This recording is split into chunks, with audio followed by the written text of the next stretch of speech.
Hi, in this video I am showing about shortest job first, which is called as an SJF. Firstly, we see what is the definition of an shortest job first. Shortest job first means when the CPU is free, it is assigned of the ready queue which has the smallest next CPU service time. That means here among the different processes, the CPU chooses which has less service time or which has less burst time to execute the process in the CPU. For example, if now we are having one doubt, if the two processes have the same service time or the burst time, then what happens? If the two services times of any process will be same, then it follows FCFS method. So generally, this algorithm associated with each process the length of the latest CPU burst time. At the same time, the SJF scheduling algorithm is frequently used in long-term scheduling, and the shortest job first algorithm is a preemptive scheduling or a non-preemptive scheduling. Sometimes it will be used as an shortest job non-preemptive scheduling, or sometimes it will be acts as an preemptive scheduling. And next, one more thing about the shortest job first is the shortest job first method is also called as an optimal method. It cannot be implemented at the level of short-term CPU scheduling.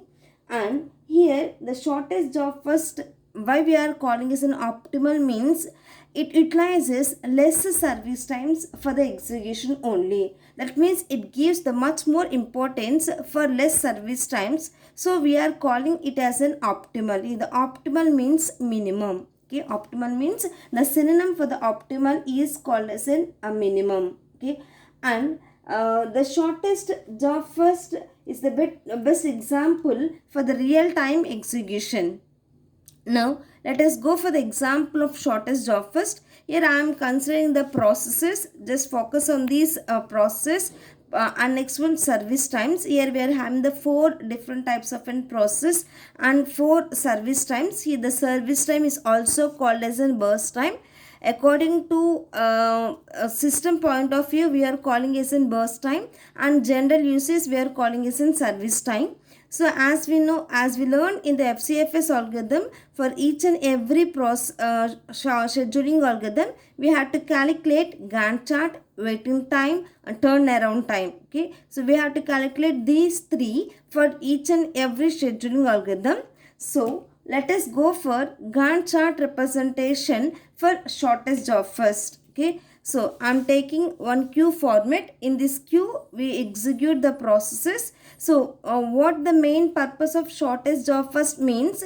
So among the different process, it chooses the minimum service time only. So among the among these 4 process, we observe that the P4 having the less service time. So CPU first execute the process which is called as in P4.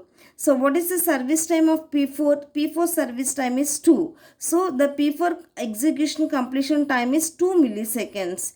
And after completion of P4, we have to verify with P1, P2 and P3. Among P1, P2, P3, the less service time we are having for P1. Okay, so what is the service time? 3, because 3 is less than 6 and 4. Then we have to consider the next process which is called as in P1. So now the P1 is, the P1 service time is 3. So we have to add 3 for this 2 plus 3. So now the service time for the completion time for P1 is 5. Okay, now among the remaining 2 is P2 and P3. Among P2 and P3, which is the less service time, P3 is the less service time. So for the next execution, we have to go for P3. So for this 5, we have to add P3 service time. P3 service time is 4. So now we are executing P3. 5 plus 4, total service time for the P3 is 9. And now finally we execute P2.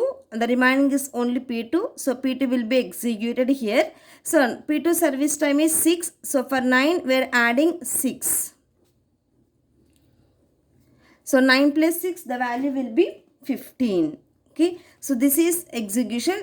Just I am coming again. So among the different process, we have to choose only less service time first.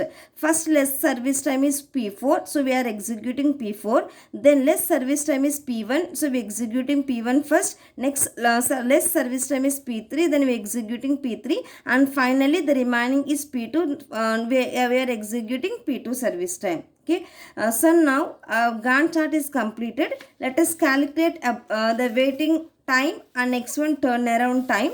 So we know what is the waiting time. So waiting time is nothing but for the process execution, how much time it will be executed. So we know the formula for waiting time. So waiting time equal to starting time minus arrival time. So in this example also we are not given any arrival